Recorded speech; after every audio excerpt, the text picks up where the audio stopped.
magandang umaga po sa inyong lahat, mga idol, mga pops. Isang magandang umaga, isang magandang morning po. Ayan, so napapansin nyo, wala akong nakain dito. Ayan, kasi may pick-up po ako ngayong motor. So, binibenta sa atin sa mura talaga. Siyempre, di ba? Ano lang naman tayo dito. Low price lang yung kaya natin bilhin. So, ayun, umaandar na po yung motor na inassemble natin, na pagkakargahan natin ang sasakyan. So, inassemble ko lang siya ngayon lang. Tapos pinag-iinitan pa nga ako. So, pupunta na natin yung motor, no? Kasi, para matapos na tayo, maliligo pa ako eh.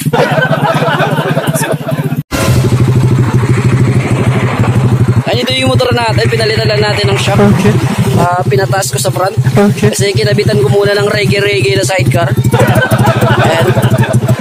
Dahil nga pagkakargahan natin ng motor. Ayan. So, palis muna tayo, no? So, medyo shaky lang tayo, ha? Kasi, wala tayong gadget. Ayan. Let's go. Siyempre, ilagay muna tayo ng face mask, diba?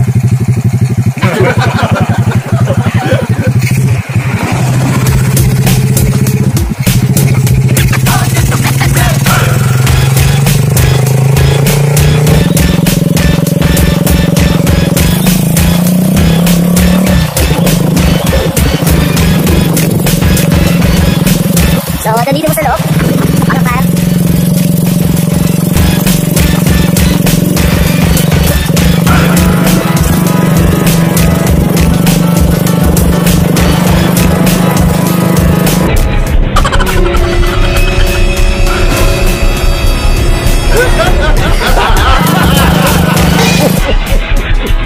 He shot you!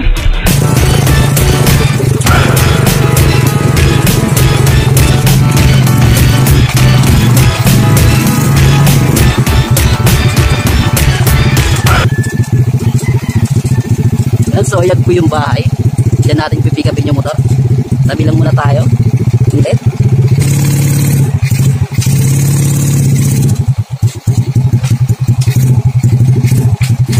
Yung reggae natin sa sakyan. Pang scrap na eh, no? Siyempre, engine off. Ito yung kill switch natin. Pag dinikit sa ground, patay. So, bali itong sasakyan na to, yung motor na to, naglilik po yung oil ay sa baba, oh. So, tumatagas po sa may kanyang center gasket. Dun. So, ayusin po natin to, i-overhaul ko to eh. Then, yung isa niyang motor, binibenta naman sa akin ng murang halaga. No, yung bahay nila dun. So, sisilipin natin.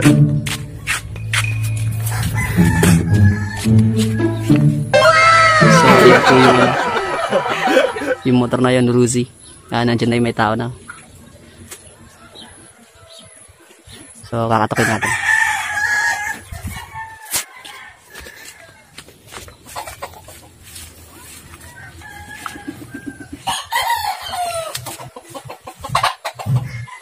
May manok ko.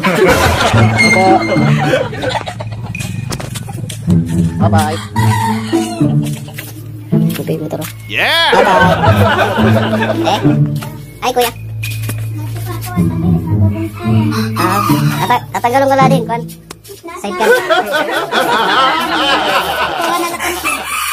Ay, din tukod naman niya. Tangilis na ay tubong panayang. Sige.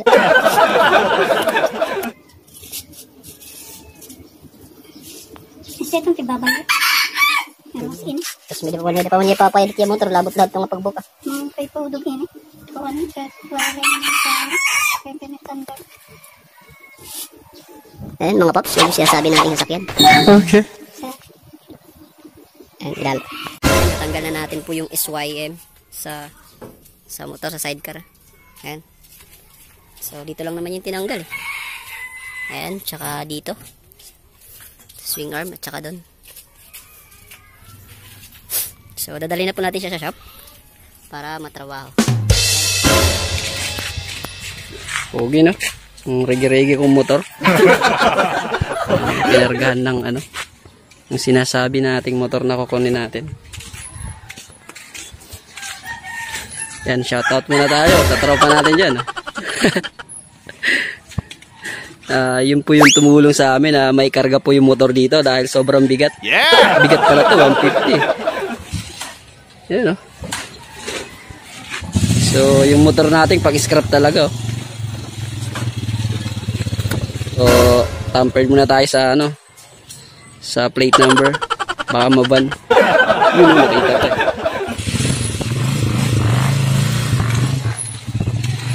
So, let's go. Biyahe na tayo.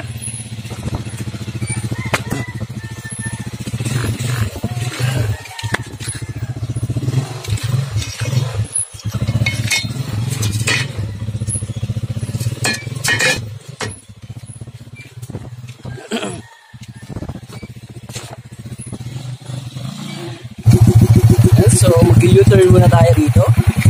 Dahan-dahan. Malaglag.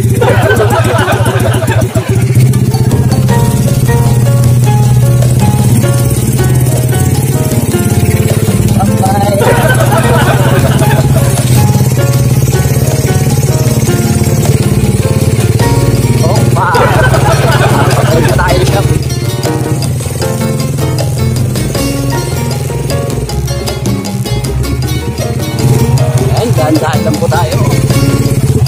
Baka tumambling tayo pababa.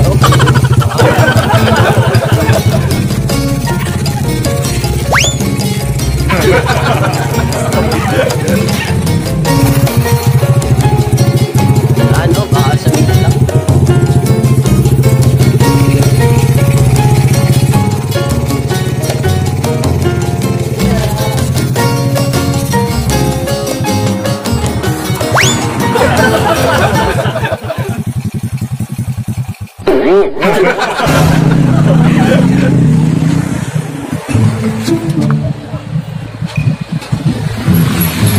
Ito yung tagas niya.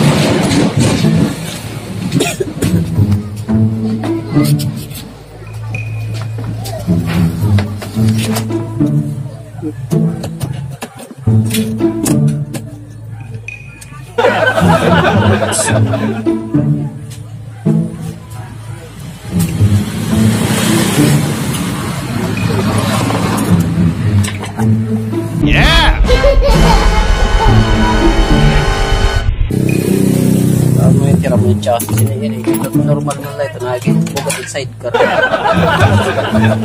Naging bugat yung sidecar. Wala na yung shield. Taglalalaway.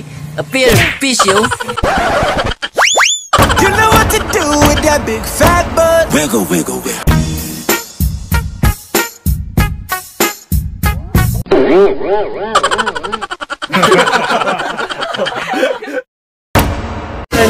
So, natanggalan natin yung makina. Nandun na po. Ano? So, hindi ko na pinakita. Basic lang naman yung patanggal ng mga ano eh. Mga parts. So, lagi naman natin ginagawa yun eh. So, kung gusto nyo malaman, mag-request kayo. Kung paano tanggalin, mag-comment lang po kayo dyan sa comment section, okay? So, dirty na ng kamay ko, diba? So, ito yung engine. So, buo natin siya tinanggal. Kasi dito natin siya tatanggalin sa baba. Tada! Fish yung! Ayun. No, so, tinanggal natin yung kanyang RPM kasi sumasabit. Yung clutch. Yung ground sa kabila.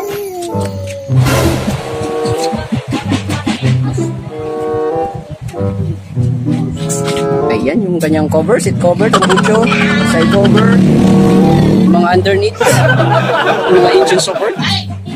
Then, buo pa yung engine natin. Yung carb natin nandun ha. Yan, so, yung tools na ginamit natin. So, bali yung problema nito, ayun po, nag-overflow po sa gitna. So, pinapa-overhaul ng may-ari. Kasi, malakas sa oil. Naka-problema siya sa kanyang oil. Yan, so, trabahuin na natin ito. So, pasadahan lang natin ng onte. Ito nga pala yung motorcycle, oh. Na nakuha na sa murang halaga. So, check muna natin. Ayan, nag-gear shift pa naman.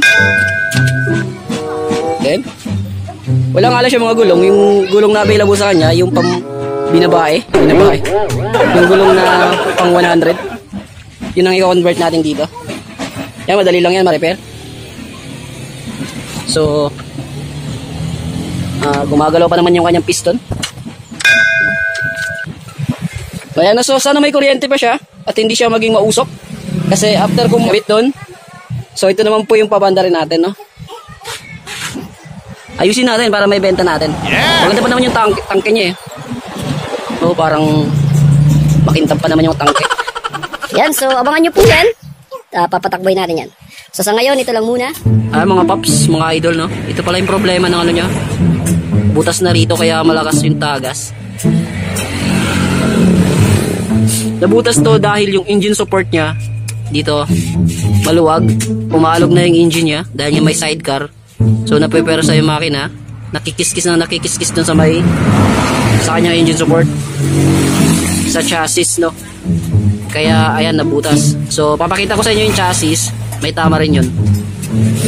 So bubulihin natin to. Tatakan natin to ng steel epoxy. Yan, so bibili pa ako ng steel epoxy. Then yung mga oil seal niya okay pa naman dito, walang tagas, oh. Sa kabila okay pa naman yan, kailangan lang ng linis, no? Yung oil na nakikita natin sa ilalim ng engine niya ay galing dito. So naglilik lang, dumadaloy yung oil dito. Ayan, pupunta matawid sa kabila. Nagkakalat siya dyan. So pag na ano to, pag naayos to, natakpan, so okay na yung makina niya. Hindi na natin kailangan buksan. Wala naman tagas dito sa center eh. Yeah!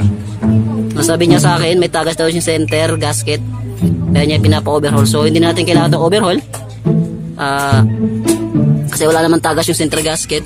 Buksan na lang natin to ditong side na to, yung sa side ng crankcase niya. Lalagyan natin ng silicone. Pati yung side na yon, side dito na sa may stator, buksan din natin yan kasi may leak. Pati ito, ayun, focus yung sa may neutral nya, sa may sensor ng neutral nya, neutral, primera, segunda, tercera. Ito, ayun, lalagyan natin ng silicone. Pati ito, yun yung may leak eh, yun yung may leak na nakikita natin eh. So para totally wala na siyang leak, maging malinis yung kanyang makina. So yan, so ito yung sinasabi ko na side na may engine kung saan may nabutas. Sa may engine support niya dito, punta doon. So ang nangyari, maluwag yun. Kaya kumiskis ng kumiskis, oh. Kitang kita nyo naman, oh, ang kintab dahil sa pagkakakiskis. And so nagkaroon na po siya ng clearance. So tatakpan natin yan, yung butas na yun. Yun, so patrabahuin ko na po para matapos na yung problema ng motor ng customer natin, okay? Yun, o, tapos na natin siyang steel epoxy. And lagyan na rin natin dito ng ng gasket, pati sa kabila. Okay. And naayos na rin po natin yan. Nalagyan na natin ng mga gasket. Yeah! So wala na siyang leak. Yan.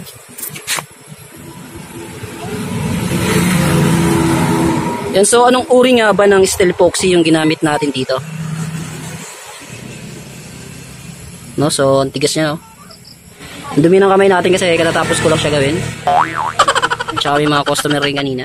Ayan. So ikakabit na natin siya ngayon. Medyo pinapatigas ko pa siya.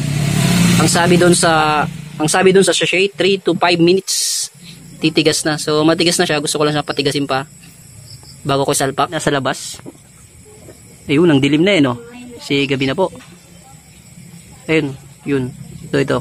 Ayan, yan po yung niya, yung chassis niya. So anong steel epoxy po yung ginamit ko? So magpro-promote tayo ngayon ng steel epoxy. Ayan. Yung cord. 3 to 5 minutes. Ayan. Yan po yung ginamit nating steel epoxy po doon.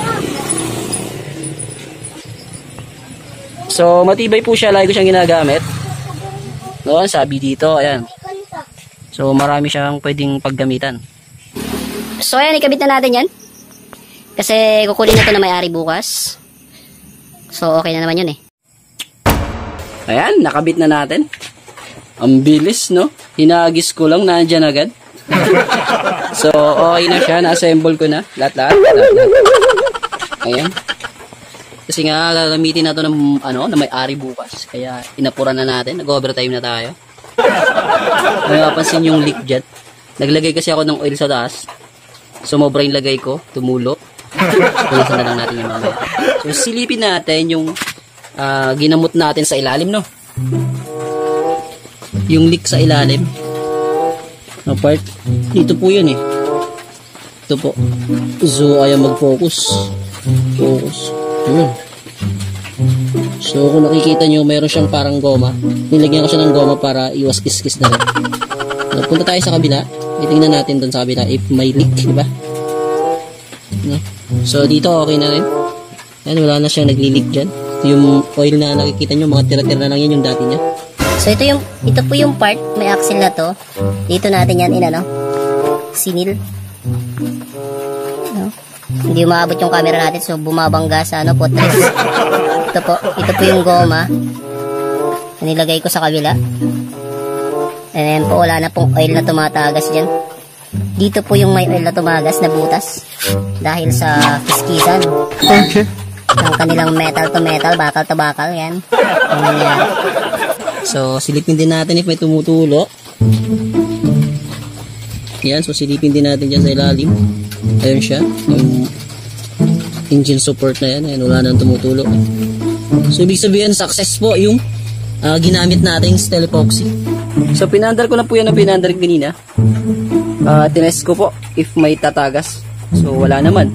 So, as you can see sa baba, wala po siyang patak-patak na. So, ibig sabihin, matagumpay tayo dito. Done na tayo dyan. Okay? So, salamat sa steel epoxy at saka sa gasket na ginamit natin. No? At saka syempre kay Manong na may-ari nito dahil may income tayo. Okay? So, hanggang dito lang muna yung video natin. So, sana, nagkaroon kayo ng idea o sana nagustuhan nyo po yung ginawa natin to. Kung hindi nyo naman po nagustuhan, mag-request na lang po kayo ng video na gusto nyo at gagawin natin. Ayan. So, sa may mga comment dyan, mag-comment lang po kayo sa comment section. At sasagutin natin lahat ng mga katanungan nyo dyan. Okay? Yeah! So, okay na tayo dito. Tapos na tayo, no? So, gaya lang ko sinasabi, God bless po. Thank you. Tapos na tayo dito. Ano pa, Eddie? Peace, yo.